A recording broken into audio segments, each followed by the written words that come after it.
Welcome, everybody, to Sharing Soulful Stories. Today, I'm here with Mariko Brenner. Welcome, Mariko. Hi. I'm going to just let everybody know a little bit more about you and your work. So, Mariko works with high-functioning women in leadership roles to create visionary kindness and beauty in our world. She sees conscious business as a spiritual as a spiritual practice and agent of transformation and change. It is her joy to witness her clients as they begin to express their truth in a way that is clear, peaceful, free, and irresistible to others. She is a gifted healer and clear, intuitive channel who challenges fierce women to listen to the quiet voice of their soul. She reminds each person she meets that life is a poetic song and that everything they dream is possible. Oh, that sounds amazing. Thank you so much for being here with us today. And I love that you had the word spirituality in your bio, and it's I know it's weaved through your work, and the soul aspect of all of that. So I'm excited to hear the answer to this first question, which I've opened all of these interviews with, and that is, what does spirituality mean to you? Oh, starting with a difficult one right off the bat. That's it. So spirituality is actually, it's a bit of a challenging word for me, even though it's a thread that runs through a lot of my work. And it's one of the things that I find myself, discussing so much with people in my life. But I feel like just the word spirituality can be a little bit tricky and challenging at times. And it often has, this connotation of being attached to religion or not being attached to religion. And I think that sometimes I really just shy away from even using the word at all, even though it's actually a huge part of the work that I'm doing. So that can be a fun thing, trying to talk about what I do without talking about what I do. I'm so glad you said that. And I know I'm cutting you off in the middle of your description, but that's exactly why I wanted to create this summit, is because I want to just take some of that away from the word and let's get comfortable using it by sharing that understanding of what it means to us. So sorry, please continue. Oh no, I feel like that was the thought. Yeah. So in that case, when you're describing spirituality within the context of your clients and the work that you do without using the word, what words do you use to connect with people? Well, I think it ends up being that that the work that I'm doing with people and with my clients, it's layered. So, we're not just talking about spirituality. We're talking about bodies. We're talking about what you're eating and how you're moving. But then we're also talking about, looking for this joy and this satisfaction and happiness in life. And then what is creating that, or what is this like nibbling feeling of something missing? And, people are looking for this thing that is missing. And then what is the thing they're looking for? And, sometimes it's a path. So it could be something like, someone wants to add writing into their life, and that can be, a path to something like getting in touch with one's spirituality, or that can be a practice of spirituality in itself. Beautiful. Thank you for sharing that. I think that was perfect, because as you say, there's often layers that we meet first before this more subtle relationship with ourselves can be formed, or we can hear what it is truly saying underneath. So thank you so much for that. And I would love to now ask you, has spirituality always been a part of your life, or has there been some sort of trigger event that opened you up to this? So it certainly doesn't feel like it's always been a part of my life, and I definitely was raised in an environment where I was sort of free to explore things and believe what I wanted, and there weren't ideas or constructs that were forced on me, which is just so beautiful. But it wasn't, spirituality wasn't something that I really resonated with for most of my life.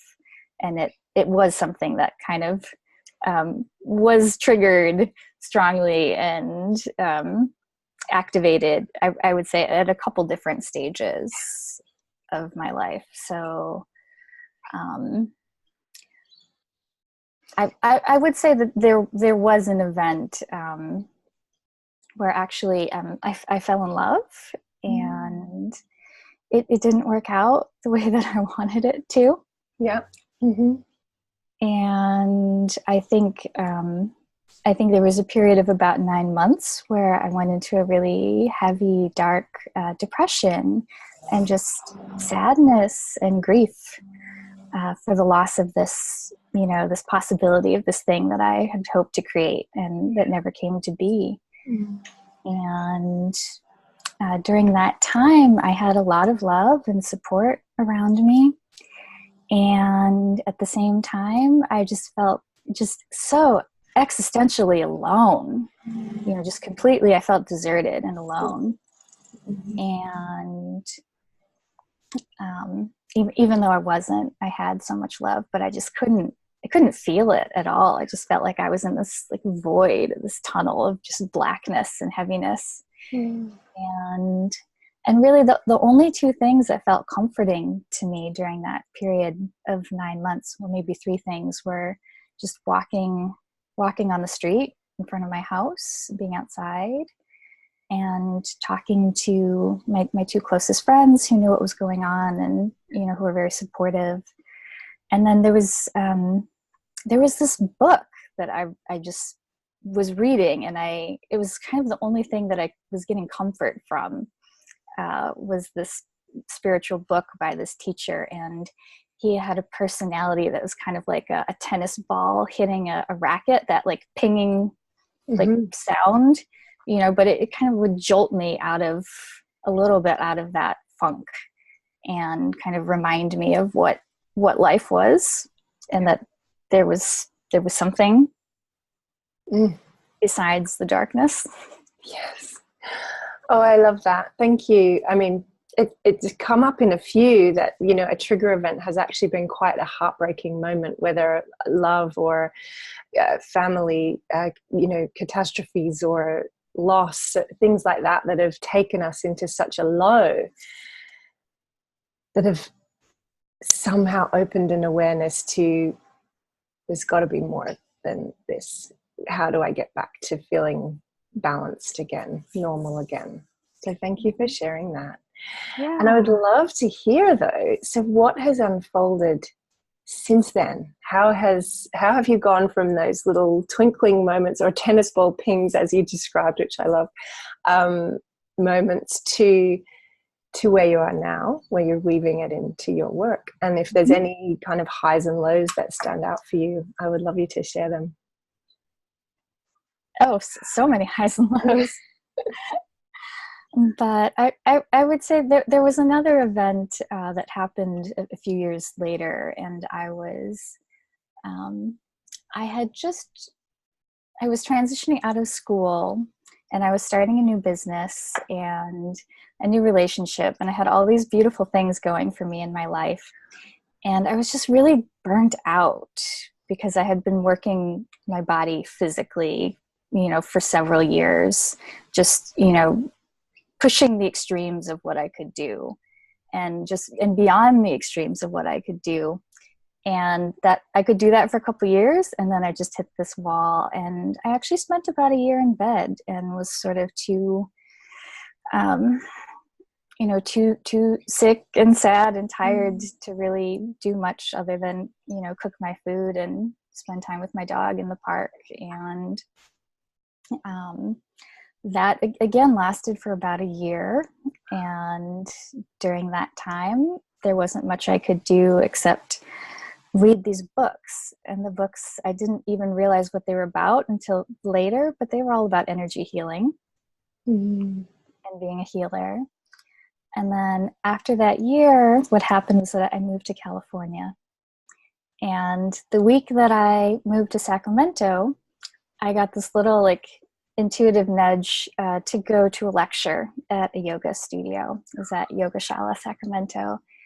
And I ended up taking an energy healing class with that teacher a few days later. And I was still in this transition of not really knowing what I was doing with my life. And I had been on this career path for many years and had been totally committed to it. And it was just this like shining light and star that I was following. And then that kind of had gone away and I'd lost clarity of what I was doing. And so I took this class and I had some experience and saw visions and had some healing. But still for about 6 months, I didn't know what I was doing, but I just kept studying the book from that class and the manual. And really what I was trying to learn was how to balance my energy, because having come out of this year of feeling really unwell and unable to move, it was very important to me to understand how I could feel good again and how I could have energy and work. So that was kind of the beginnings of the work that I'm doing now. And then after that 6 months of just unclarity, I took another healing workshop. And then a week later, I ordered a massage table and started working with clients. And I just knew that was what I wanted to do. Oh, I love that. And what's also so interesting is that you point out how long you can be stuck in these places, like for such a long time, and that being okay and part of the path and the journey, but it did end up taking you to something that gives you so much fulfillment. Now I can see it in you, that you found something you love doing. It was really a good 16 months that I was in this dark of not knowing what I was doing with my life. And it was hard. It was very scary. Yes. The transitions. Thank you so much for sharing all of that. I would love to know now, how do you weave spirituality in through your day, through your work, through your life nowadays? Yes. So I love this one. So I have many spiritual practices that I do. And I know for some people it's really helpful to be consistent with whatever they're doing. And I don't quite function like that. So some of my practices, though, include writing and meditating, doing yoga, different mindfulness practices, and I listen to a lot of guided meditations pretty much regularly every day. But my actual routine very much changes day to day. So I'll usually spend